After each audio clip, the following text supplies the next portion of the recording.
有情，輪轉有因，本無別意。世人作婚，人死情鬼，轉世即人，貧窮富貴，各負人生，皆不動，一心只念佛成住。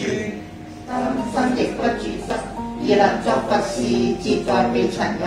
若人欲了知三世一切佛，應觀法界性，一切唯心造。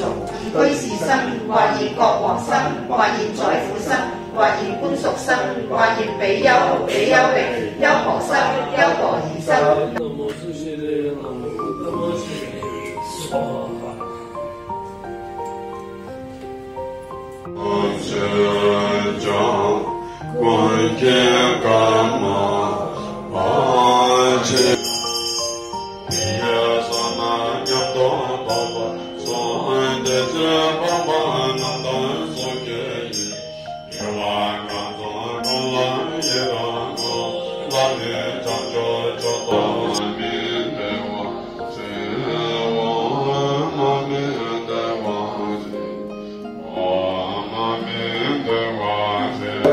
佛陀釋迦牟尼佛就呢個佢嘅弟子獲堅連尊者咧，就喺呢日爭取呢日咧，準備一個叫做盂蘭盆，準備啲供品去供養呢啲修行人咧，咁就會積到好多福，又能夠救到佢媽嘅。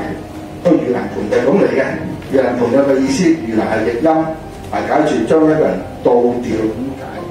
咩意思咧？用一個倒吊比喻咧，我哋喺地真受嘅痛苦，眾生嘅痛苦，即係倒吊咁痛苦。咁呢個盤咧就成咗好多嘅供品，一個器皿。咁所以咧，呢個盂蘭盆就係咁嘅，盂蘭盆節就係咁嚟嘅。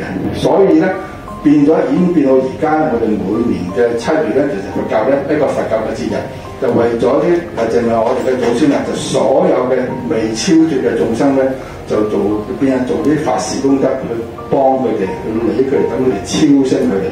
所以我哋佛呢個其實原則上係佛教嘅節，就並不是民間所講嘅鬼節。咁我哋咧以學佛嘅方法就係做法事嘅功德，係回向俾佢哋。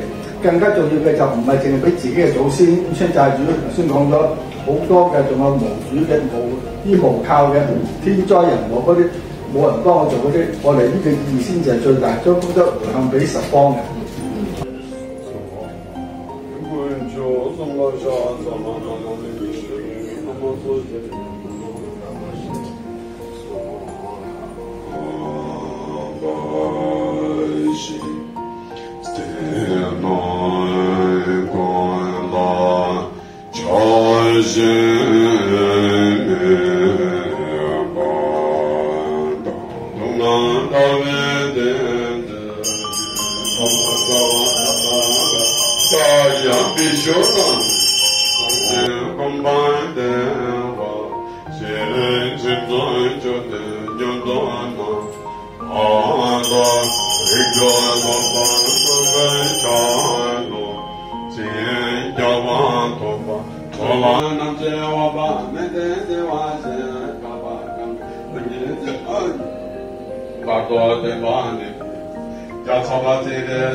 Ella